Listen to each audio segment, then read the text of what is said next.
try.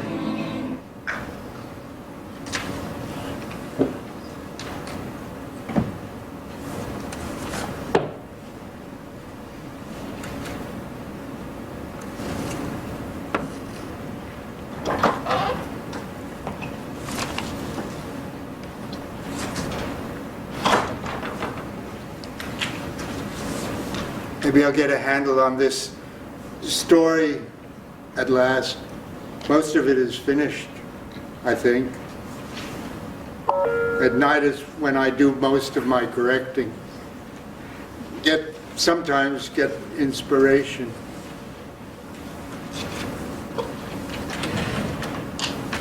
Well, let's give it another try.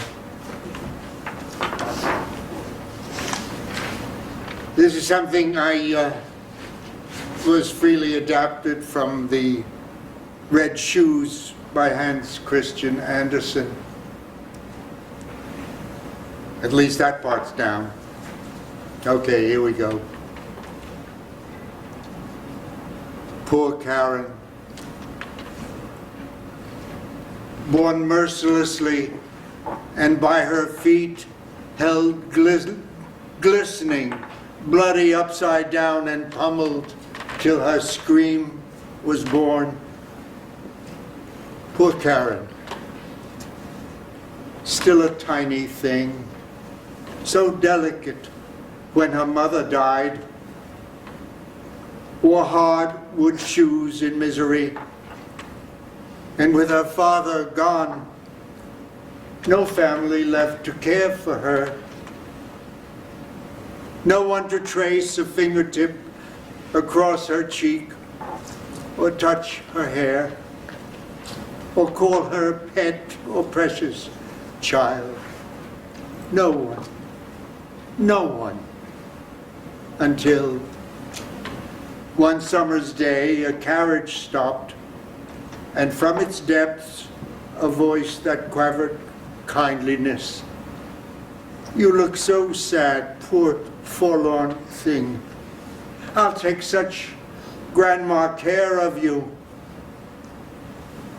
New dainty shoes, a pretty dress, delicious food, a doll to sleep within your arms, sweet Karen. Do come up to me. And Karen did. She flourished, bloomed. The lady gave her everything, excepting shoes.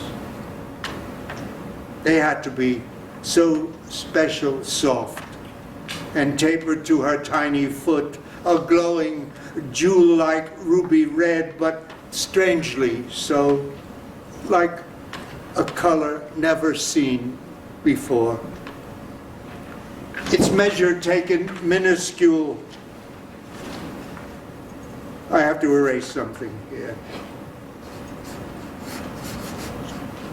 Its measure taken minuscule. The shoemaker within a week brought back, tucked into crystal, but not a box, 2 shoes that seemed to levitate, to almost breathe with gleaming life. And strangely, as he lifted them, a sucking sound between the shoes and Karen's proffered doll-like feet merged. Miracle. They blended single into one, absorbed without one human touch adjusting them, as if the cobbler thought the little girl was born with them. She seemed a fragile, weightless thing as Karen moved. The air danced scarlet pirouette, and curtsying to cobbler and her dearest friend, she leapt experimentally, the impulse like soaring to her feet and lifting her as if both foot and head sprang separate brains, and she caught helpless in between. This frightened her. but still she leapt, a moth that circled endlessly and tireless, but so weary, dizzy, and still at times enchantingly, though what could stop the frenzy of those whirling shoes? But finally, subduing them, she ate and did her little tasks and wore her ancient lady's kiss on dampened hair, then slept, despite the restless twitching of those whirling shoes.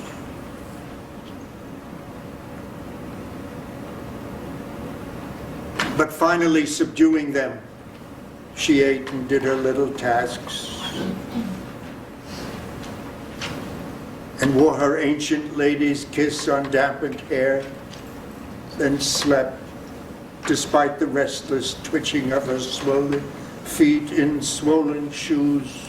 Oh, mercy on me, Karen cries, through whipping air, the red shoes dancing on and over everyone, the farthest meadow, village, street, the church, and slowly down the steps, and the coffin of her dearest friend is moving, but she cannot